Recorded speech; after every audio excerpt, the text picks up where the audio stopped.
Muy buenos días, queridos hermanos y hermanas, muy buenos días. En esta preciosa mañana me ha correspondido el honor de predicar sobre la sola gracia, la doctrina reformada de la sola gracia. Y yo quisiera pensar que cuando se habla de la gracia, nuestro corazón se ensancha, nuestro corazón se anima, nuestro corazón se encanta, porque es mucho lo que se ha escrito sobre la gracia, mucho lo que se habla sobre la gracia. Y no sé si realmente entendemos la profundidad, la grandeza y lo sublime de la gracia. Gracia que a través de los siglos ha sido menospreciada, que ha sido vilipendiada, abusada y tergiversada, por supuesto. Pienso de manera muy particular que las definiciones que conocemos de la gracia no abarcan lo grande y lo maravillosa que es. Pienso que la gracia debería ser vivida con todo nuestro ser, con todo nuestro corazón. Es decir, creo que la gracia debería ser amar a Dios con todo nuestro corazón, con toda nuestra mente, con todo nuestro entendimiento, con todo nuestro ser, y al prójimo como a sí mismo. Porque la gracia viene de Dios, porque Él nos amó. Para algunos ciertamente la gracia es maravillosa, es grandísima, poderosa. Nos ha sobrecogido tanto que lo único que quisiéramos es poder expresarla, vivirla, transmitirla. Pero seguro que hay otros que la menosprecian. Seguro que hay otros que les parece absurda además. Y digo que les parece absurda porque les quita el orgullo de hacer algo por ellos mismos para alcanzar el favor de Dios. Para los reformadores, la gracia fue su caballo de batalla. Por la gracia, los reformadores perdieron sus privilegios en el mundo, fueron avergonzados, fueron menospreciados y muchos fueron asesinados. Por la gracia. Para el apóstol Pablo, en 1 Corintios capítulo 15, versículo 10, él dice: por la gracia de Dios soy lo que soy. Por la gracia de Dios soy lo que soy. Y su norma de vida la escribió en Gálatas capítulo 2, versículo 21, en donde él dice: no desecho la gracia de Dios.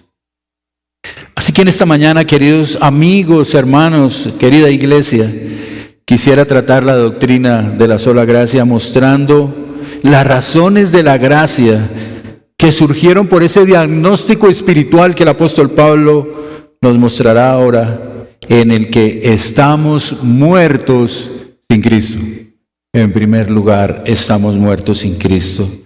Y luego quisiera poder mostrar los resultados de la gracia que vienen a nosotros por tener, en segundo lugar, una vida con Cristo. Vamos por favor al libro de Efesios, capítulo 2, y vamos a leer del versículo 1 al 10. Efesios, capítulo 2, del versículo 1 al 10. Dice la palabra del Señor: y Él les dio vida a ustedes, que estaban muertos en sus delitos y pecados, en los cuales anduvieron en otro tiempo, según la corriente de este mundo, conforme al príncipe de la potestad del aire, el espíritu que ahora opera en los hijos de desobediencia. Entre ellos, también nosotros, todos, en otro tiempo, vivíamos en las pasiones de nuestra carne, satisfaciendo los deseos de la carne y de la mente. Y éramos por naturaleza hijos de ira, lo mismo que los demás. Pero Dios, que es rico en misericordia, por causa del gran amor con que nos amó, aun cuando estábamos muertos en nuestros delitos, nos dio vida juntamente con Cristo. Por gracia ustedes han sido salvados. Y con Él nos resucitó, y con Él nos sentó en los lugares celestiales en Cristo Jesús, a fin de poder mostrar en los siglos venideros las sobreabundantes riquezas de su gracia, por su bondad para con nosotros en Cristo Jesús. Porque por gracia ustedes han sido salvados por medio de la fe, y esto no procede de ustedes, sino que es don de Dios, no por obras, para que nadie se gloríe, porque somos hechura suya, creados en Cristo Jesús para hacer buenas obras, las cuales Dios preparó de antemano para que anduviéramos en ellas. Esta es la palabra del Señor. Padre amado, en esta mañana, yo te ruego, Señor, que tengas misericordia de todas las personas que han venido hoy, Señor, y abras su corazón y su entendimiento, Señor, y escuchen lo que tú, Señor, quieres que sepamos, Señor. Y te ruego también, por favor, que tengas misericordia de mí, Señor. Por favor. Para que lo que expresan mis labios no sean cosas de hombre, sino que tu Espíritu, Señor, hable a tu iglesia, a nuestro corazón. Yo te lo ruego, Señor, en el nombre que es sobre todo nombre, en el nombre de Jesús. Amén. En primer lugar, muertos sin Cristo, versículos 1 al 3. Y quiero esbozar desde esos 3 versos razones para la gracia. La primera razón es el deterioro espiritual del hombre. Dice el texto, estamos muertos. Debemos reconocer el desastre pecaminoso de nuestro corazón. El ser humano considera cualquier cosa más importante que el carácter moral y espiritual en nuestras vidas.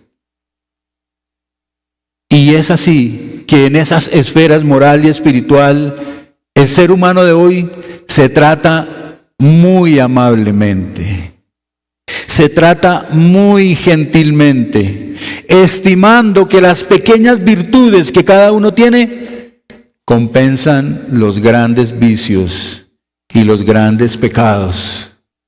Y se rehúsan a tomar en serio la idea de que espiritualmente hablando hay algo que está mal en lo que hacemos, en lo que vivimos y en lo que pensamos.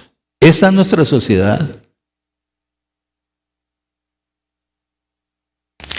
La sociedad de hoy, hermanos, descarta una conciencia culpable, tanto en sí mismos como en los demás. Y cuando hay esa conciencia, son tratados como si fueran enfermos mentales, como si tuvieran aberraciones, como si no fuera realmente una realidad espiritual.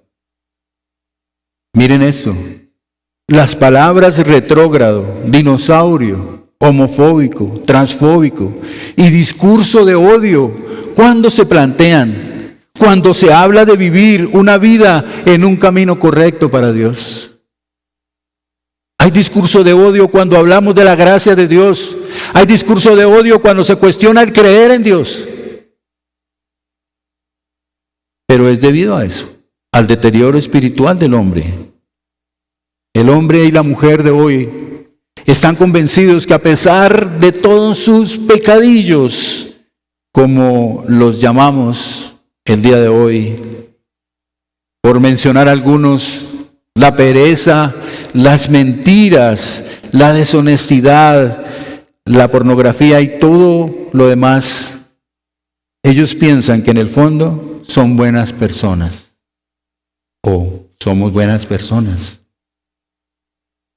Imaginan a Dios con una imagen magnificada de ellos.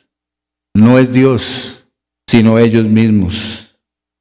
Y no pueden darse cuenta que se ha perdido la imagen de Dios por su rebeldía contra Dios, que somos culpables, que somos sucios delante del Señor y dignos de su condenación.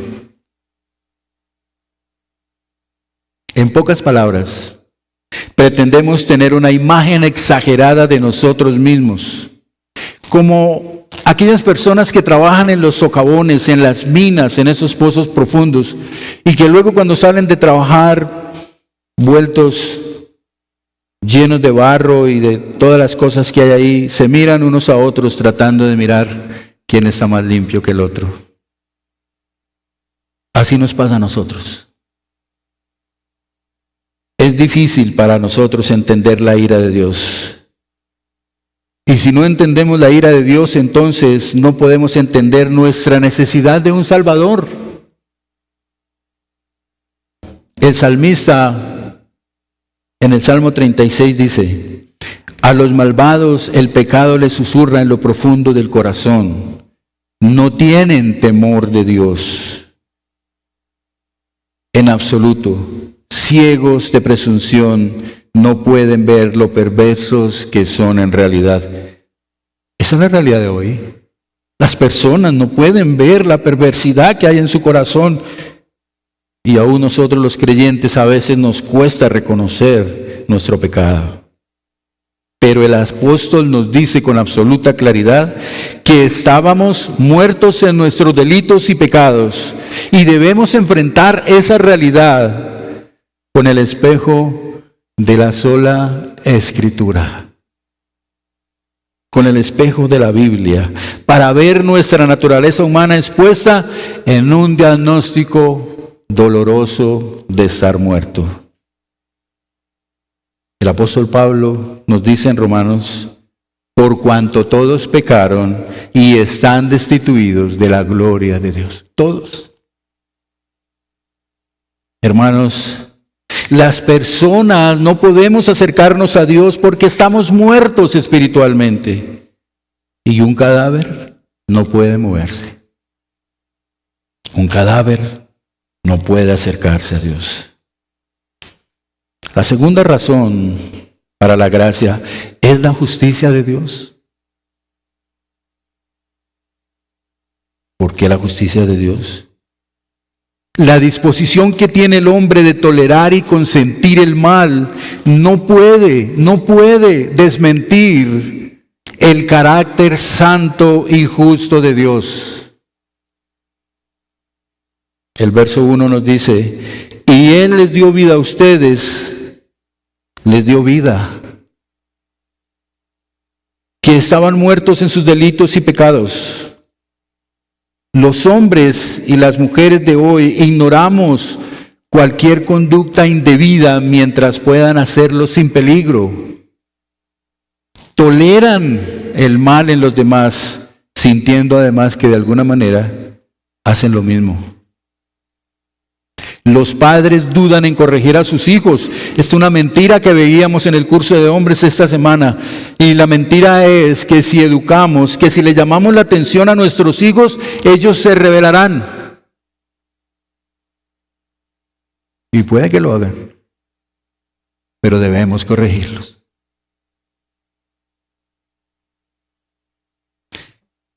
Los maestros dudan en sancionar a sus alumnos y soportan todo de ellos.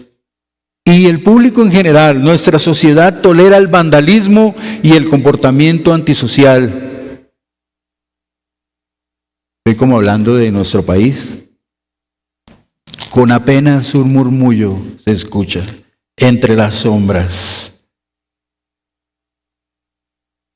Esa idea de que podemos aceptar el mal mientras podamos ignorarlo, y que lo último es utilizar el castigo como un recurso que nos es necesario, que no nos traiga consecuencias sociales demasiado graves. Esa disposición a tolerar y consentir el mal hasta el límite es lo que hoy en día se considera una virtud. Eso es lo que llaman virtud. Mientras que vivir según los principios bíblicos de lo correcto y lo incorrecto es censurado como algo que es dudoso, como algo que no viene con la modernidad. ¿Y creemos que Dios actuará de la misma forma? Pero no, hermanos, estamos equivocados. Necesitamos la gracia porque Dios es el juez. Dios es el juez de toda la tierra y hará lo correcto, vindicará a los inocentes si los hay, pero castigará a los infractores, castigará a los que están en delitos y pecados. Dios no sería fiel a sí mismo si no castiga el pecado.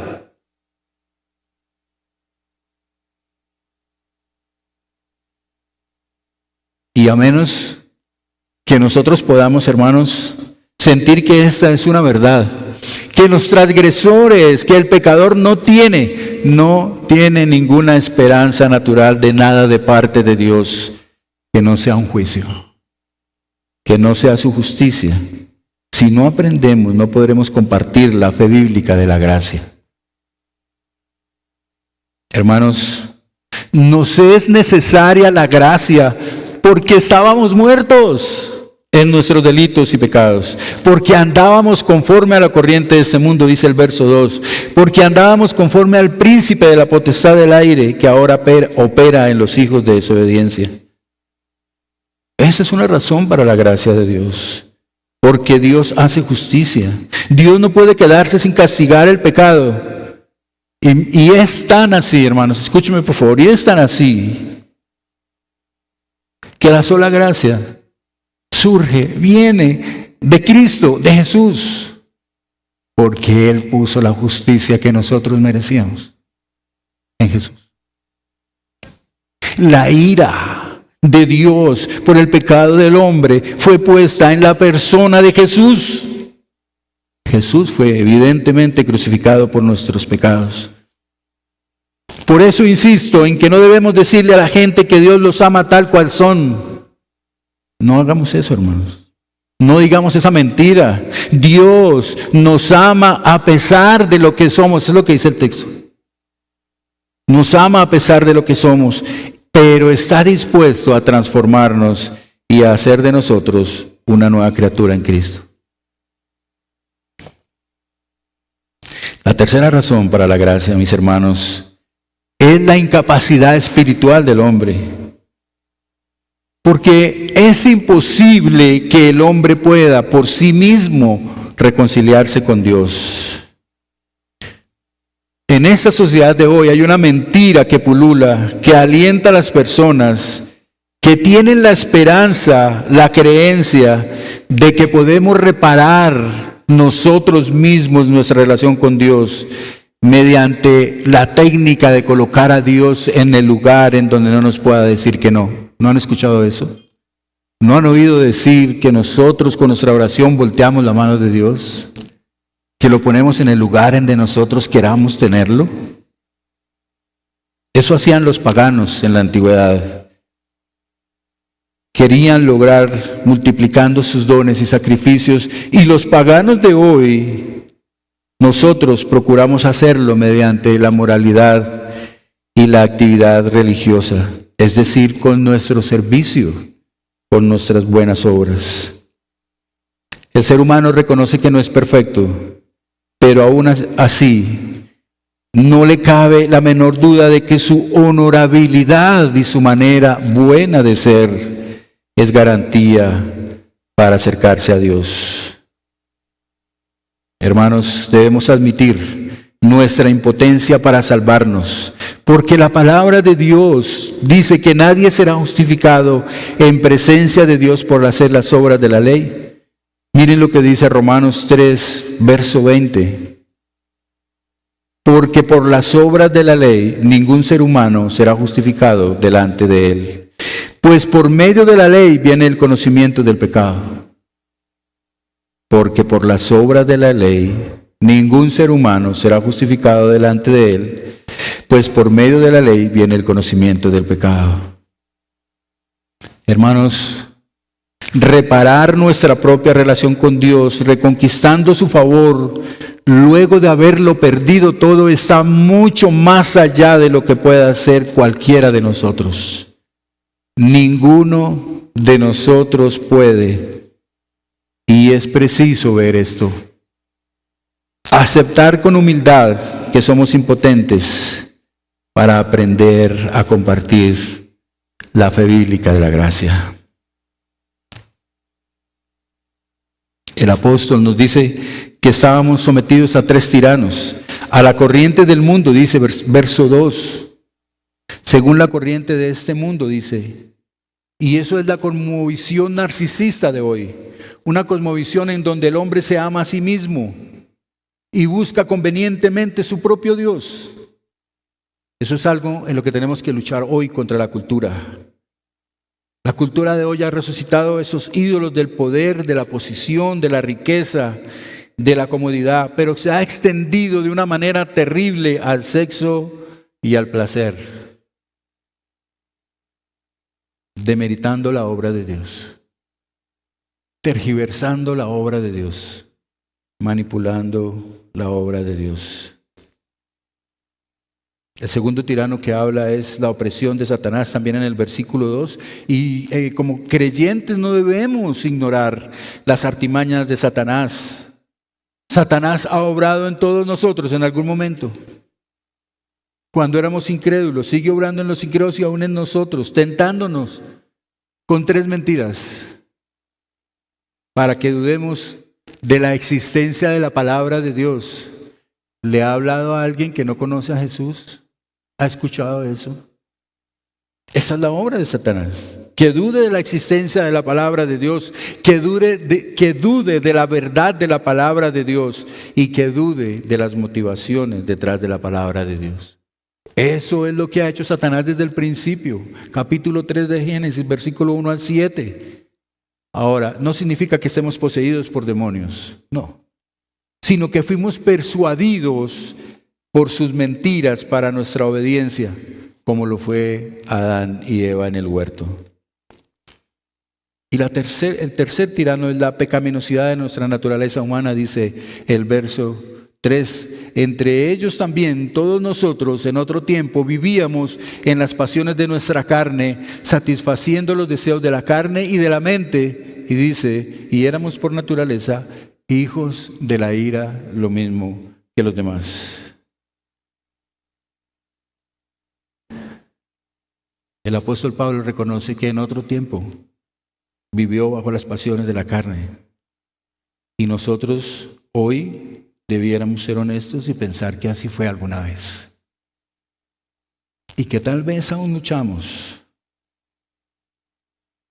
La palabra carne no está hablando específicamente del cuerpo físico, sino toda nuestra naturaleza humana, de nuestras emociones, de nuestros sentimientos, de nuestros actos, de la salida desesperada, de la lujuria, de la pornografía, del orgullo, de llamar la atención. Y todo eso se convierte en una adicción que nos aleja de Dios. Esas adicciones a veces inclusive nos quitan la culpa, porque aprovechamos la excusa de que es nuestra composición genética, que es que la sociedad nos hizo así, que es por culpa de mi papá y de mi mamá, de nuestras circunstancias. Pero lo que está diciendo el pasaje, hermanos, es que nuestro pecado es tremendamente natural. Eso es lo que habita en nuestro ser. Todos nosotros alguna vez fuimos cautivos por nuestra cultura, por nuestro enemigo satánico y por nuestras pasiones carnales. Éramos culpables delante de Dios. ¿Pero qué pasó? Pero Dios, en su infinita misericordia, nos reconcilió con Él. La cuarta razón para la gracia, hermanos, es la libertad soberana de Dios sobre el mundo. Dios no está obligado a amarnos. ¿Sabíamos eso? Dios no está obligado a amarnos, ni está obligado a ayudarnos por más perdidos que estemos. La gracia es libre por su origen y porque viene de aquel que es libre de no otorgarla o de otorgarla. El versículo 4 dice, pero Dios, que es rico en misericordia por causa del gran amor con que nos amó, aún cuando estábamos muertos en nuestros delitos, nos dio vida. Fue una decisión suya, libre de su soberanía. Dios nos ha obligado a amarnos.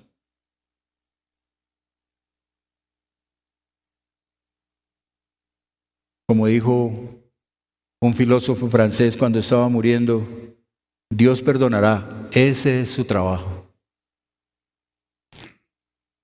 Pero por favor, hermanos, ese sentimiento no está bien fundado. El Dios de la sola Escritura no depende de sus criaturas humanas para su bienestar. Ni ahora que hemos pecado está obligado a mostrarnos su favor.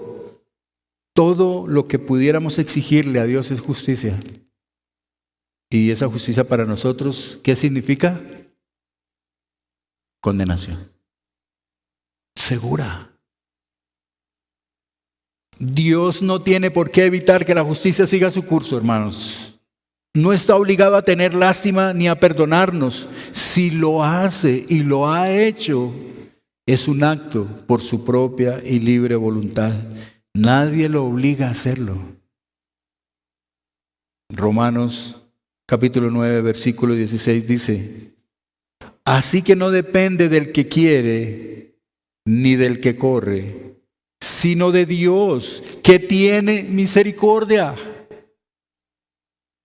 Así que no depende del que quiere ni del que corre, sino de Dios, que tiene misericordia. Nos explica que no depende del deseo ni del esfuerzo humano, sino de la misericordia de Dios. Por eso necesitamos la gracia. Hermanos, Dios no nos debe nada. Dios no nos debe nada. Y seguro luchamos contra el hecho de ser elegidos y escogidos, que ahora lo veremos más tarde. Pero esa es la voluntad soberana de Dios. Él es libre para hacerlo. La gracia es libre. El destino de cada persona está en las manos de Dios. Está en su decisión o no de salvarle de sus pecados. Esa es una decisión que Él tomó voluntariamente. Yo les pregunto, ¿alguna vez te has preguntado por qué tú estás aquí y no otros? ¿Por qué tú estás aquí? ¿Por qué Dios te ha concedido la gracia a ti y no a otros? ¿Qué tienes tú que sea tan especial?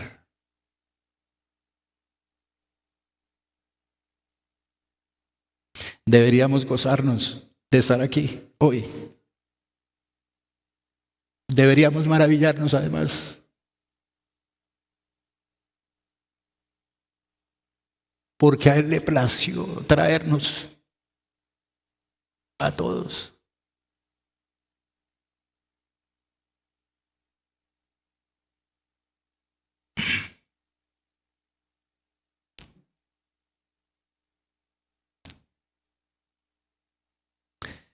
Hasta aquí, hermanos, hemos visto las razones o los motivos de la gracia procedente de una vida sin Cristo, de estar muertos. Ahora quisiera mostrarles ese segundo momento, la vida con Cristo. Y esto es más lindo todavía. Necesitamos pasar por lo que pasamos para entender lo maravilloso que viene. Vida con Cristo, versículos 6 al 10. Resultados de la gracia, lo he llamado de esa forma. Pablo celebra con júbilo, con gozo, la gracia de Dios, la soberanía de Dios que nos alcanzó en nuestra terrible necesidad. Después de ese terrible diagnóstico del versículo 1 al 3, cuando estábamos ya sin posibilidad de ayuda ni de esperanza, yo me imagino a Pablo escribiendo los 3 primeros versículos y enseñando esos primeros 3 versículos por mucho tiempo, y la gente ahí. Y luego cuando va a escribir el versículo 4, ¿qué dice? ¿Quieren ver el texto, por favor? ¿Qué dice? Pero Dios, yo me imagino, pero Dios, que es rico en misericordia por causa del gran amor con que nos amó. ¿Cómo cambia las cosas, verdad? Por causa del gran amor con que nos amó. Nuestra salvación es, fue y será siempre totalmente atribuible a la intervención de Dios. A veces es fácil para nosotros pensar como si Dios estuviera obligado a salvarnos. Pero Él no está obligado, hermanos. Perdónenme. Él no estaba obligado para salvarme. Lo hizo por su puro amor.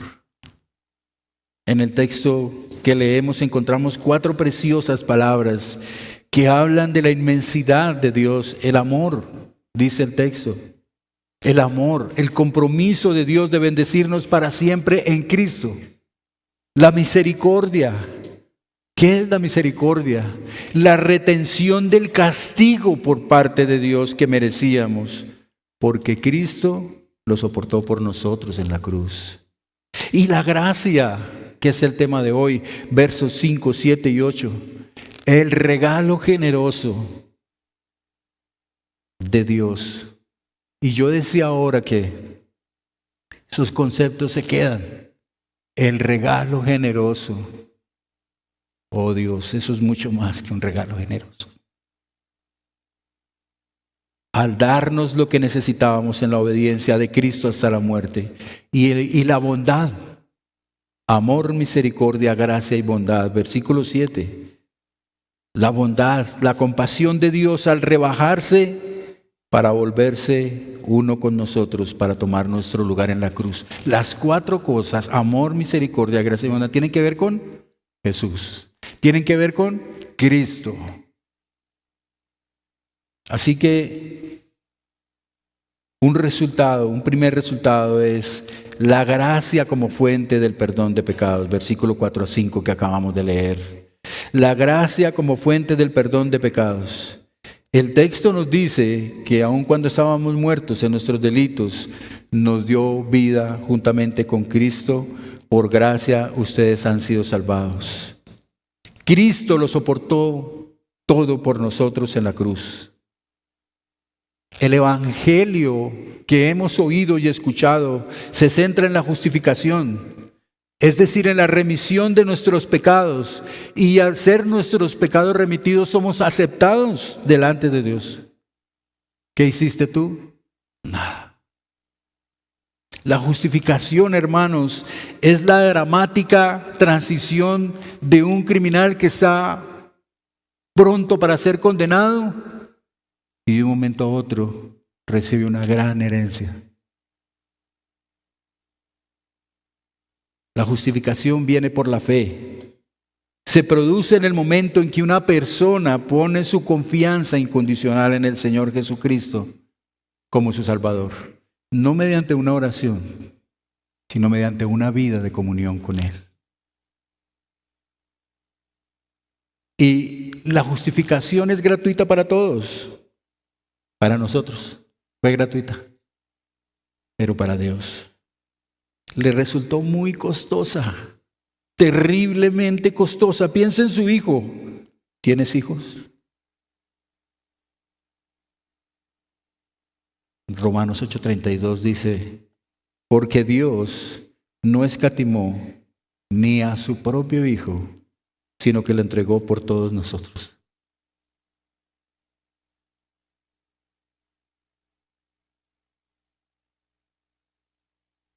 Dios lo ofreció como un sacrificio de expiación, un sacrificio que desvía la ira divina expiando nuestros pecados. Miremoslo de esta forma, hermanos. El juez que nos podía condenar se convirtió en su Salvador.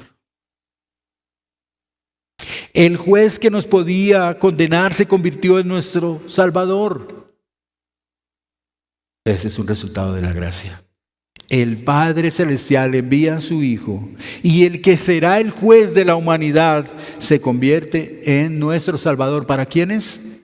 Para los que creen. Para los que creen, para los que vivimos conforme a la fe en Cristo. Eso es sola gracia.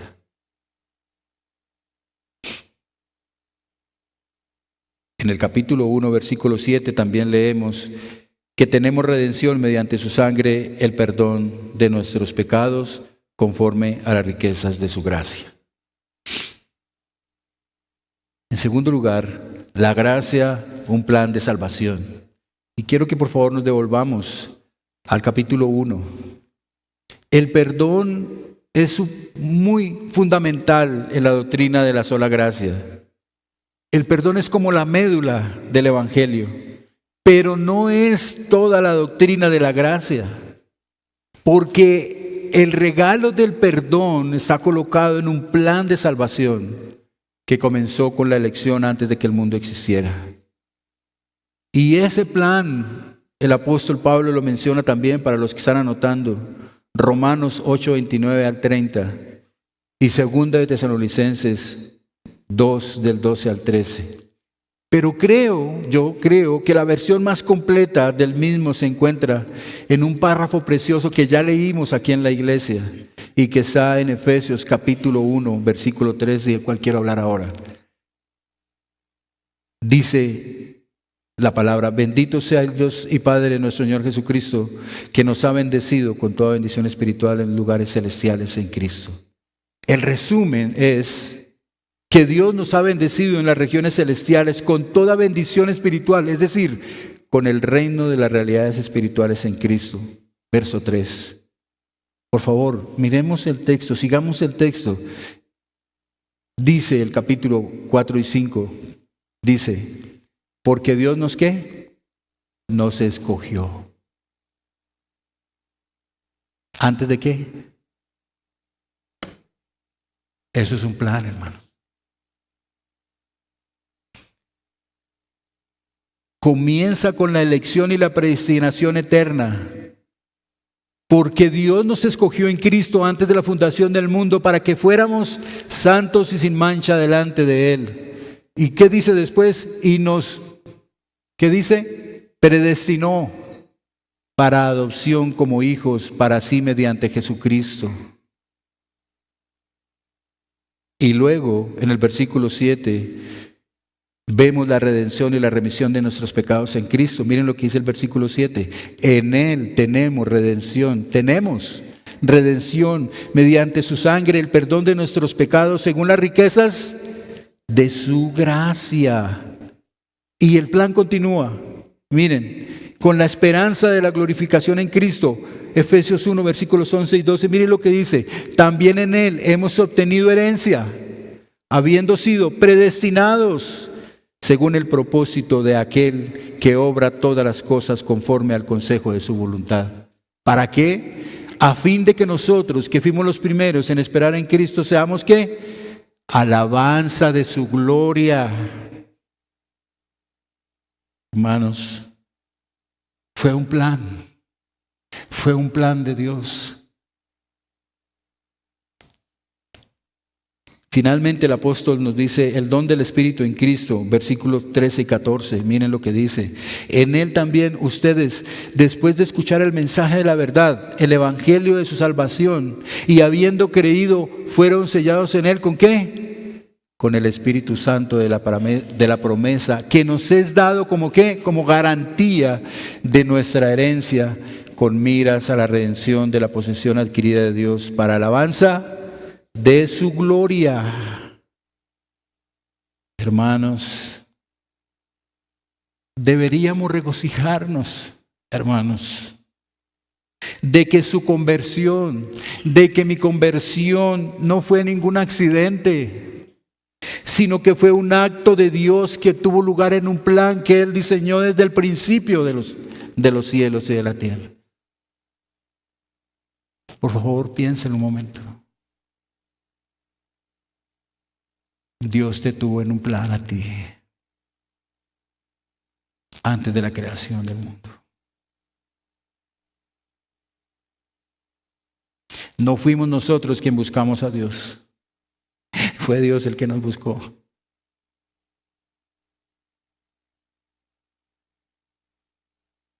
Cuando leemos estos textos de capítulo 1 y 2 de Efesios, nos damos cuenta que fue un plan que Dios mismo tejió desde el principio de la creación y hacia el día de hoy domingo 19, nosotros, por su sola gracia, somos bendecidos con ese plan.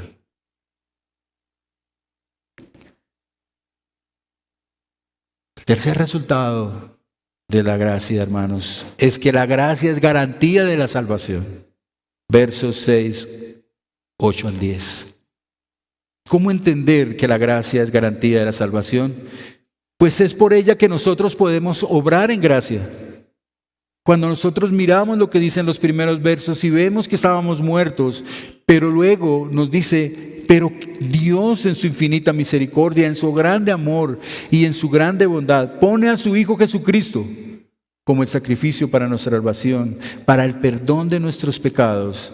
También nos está diciendo, también nos está asegurando que podemos mantenernos en esta sola gracia, Dios. Que podemos además dar gracia a otros y que el plan de salvación se va a cumplir en el futuro. Se va a cumplir. Hermanos, el futuro del creyente, el futuro del cristiano está asegurado. Primera de Pedro, capítulo 1, versículo 5 nos dice que mediante la fe ustedes son y serán protegidos por el Padre de Dios para salvación. ¿No es hermoso? Nos dice que mediante la fe ustedes son y serán protegidos por el Padre para salvación. Entonces, hermanos, no necesito atormentarme con el temor de que mi fe pueda fallar, porque seguramente puede suceder. Vas a tener momentos de crisis. Vas a tener momentos de tristeza y de querer salir corriendo y saber por qué estoy aquí. Pero recuerda, la gracia te garantiza la salvación. La fe que me llevó en primer lugar me mantendrá creyendo hasta el final. Ahora, podemos apreciar también que el apóstol Pablo enfatiza que hemos sido salvados solo por la gracia, pero que nada no por obras, para que nadie se gloríe, para que nadie se jacte. No somos salvados como recompensa por nuestras obras, hermanos, ni por nuestro desempeño religioso, ni por nuestro ministerio en la iglesia. No tenemos nada de que jactarnos, excepto en la cruz, allá. Ni tener una confianza engreída ante Dios, ni una arrogancia ante los que no creen, ni competencia con otros creyentes o de otras personas de otra iglesia. No somos salvos y no podemos mantener nuestra salvación por nuestras obras serviciales, sino por las buenas obras serviciales que Cristo hizo. Fue por las obras que Cristo hizo. Ahora bien, las buenas obras que Cristo como nos ha salvado, también nos pide tener buenas obras. Y yo quiero compartir algo esta mañana sobre la gracia. Por favor, espero me puedan entender. Conozco una mujer, lo escribí, quiero leerlo como lo escribí. Conozco una mujer muy cercana a mí, al que su hijo le fue diagnosticado con cáncer cerebral. Esta mujer está separada de quien fuera su marido.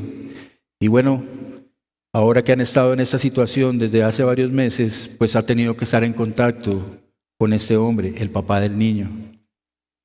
Este hombre ya tiene una nueva mujer. Y bueno, pues ella ha tenido que entrar en contacto con ella también. Hace unos 15 días, esta mujer de la que le hablo estaba fabricando algo y lo ven ustedes ahí en la pantalla. Si no saben qué es una pañalera, una pañalera. Ella la hizo, ella la fabricó, ella la pintó, la organizó. Y entonces yo le pregunté, ¿para quién estás haciendo eso? Y ella me dice, lo estoy haciendo para la bebé de la mujer del papá de mi hijo.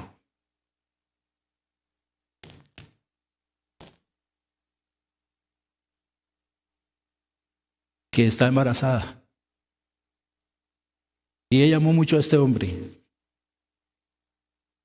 Dios la puso ahí para darle gracia a él y a la mujer, porque la llevan bien. Y yo no he podido entender cómo Dios hace estas cosas, pero Dios las hace.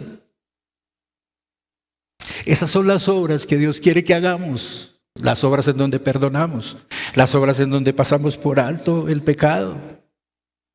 Debemos hacer muchas otras, pero estas son las obras que debemos hacer. Perdónenme si logré hacerlos captar lo que quiero decir. Yo enseño de la gracia porque he creído que Dios me ha llamado. Yo enseño de la gracia porque he recibido gracia infinita de Dios. Yo creo en su perdón y si no fuera por eso no podría estar aquí al frente de ustedes. Yo creo en su elección. Yo he recibido gracia de ustedes y es mi deber enseñar sobre la gracia. Pero yo no sé si he sido capaz de dar esa gracia. Porque la gracia es sobreponer a Dios sobre los dolores, sobre las penas y sobre las heridas.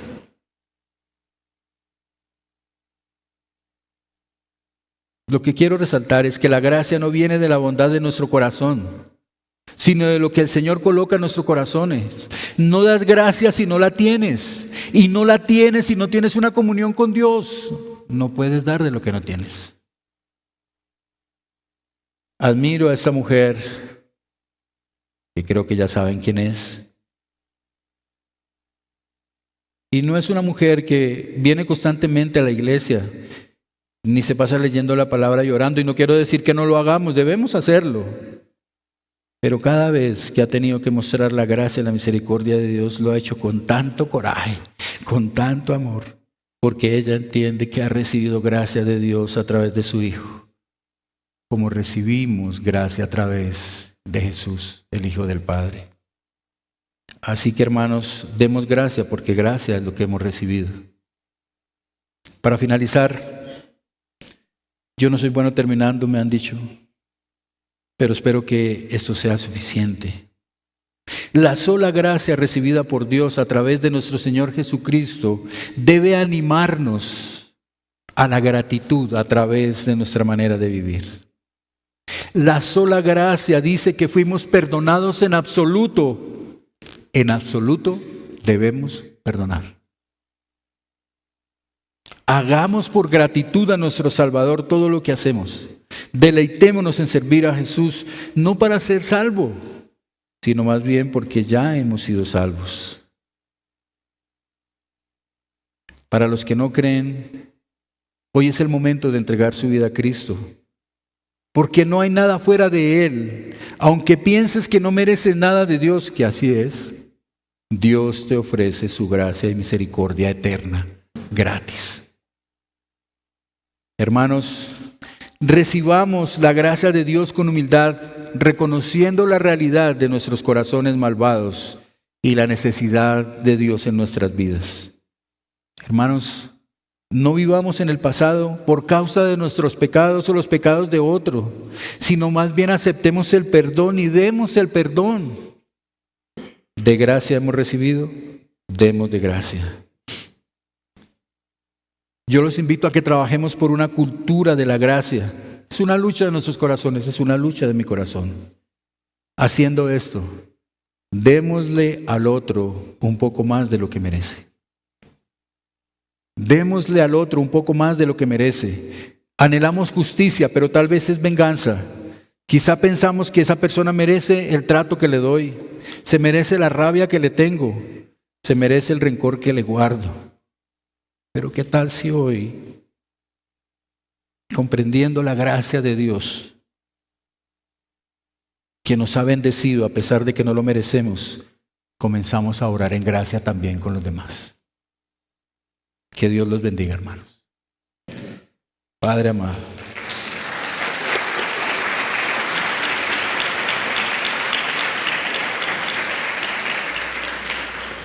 te alabo en esta mañana, Señor, por tu sola gracia te alabo, Señor.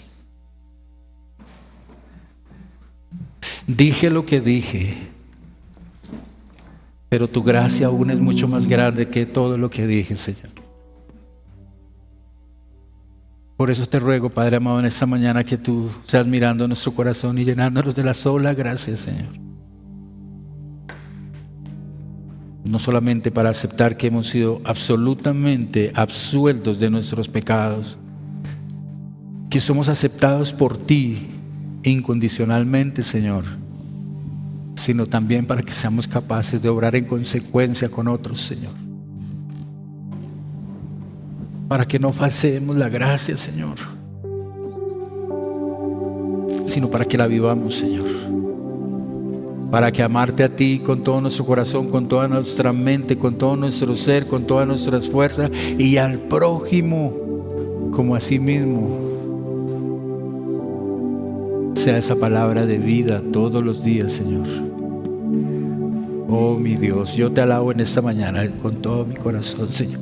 Te doy la gloria y la honra por la gracia, Señor. Gracias por tu Hijo Jesús. Gracias, Señor, porque nos abrió el camino hacia ti. Gracias por haber roto las cadenas de nuestro pecado. Y gracias porque aunque sabe que todavía fallamos y luchamos en nuestro interior, ahí está presente cada día para levantarnos, Señor. Oh mi Dios, en el nombre que es sobre todo nombre, Señor, yo te doy a ti gracias por tu grande amor. Amén.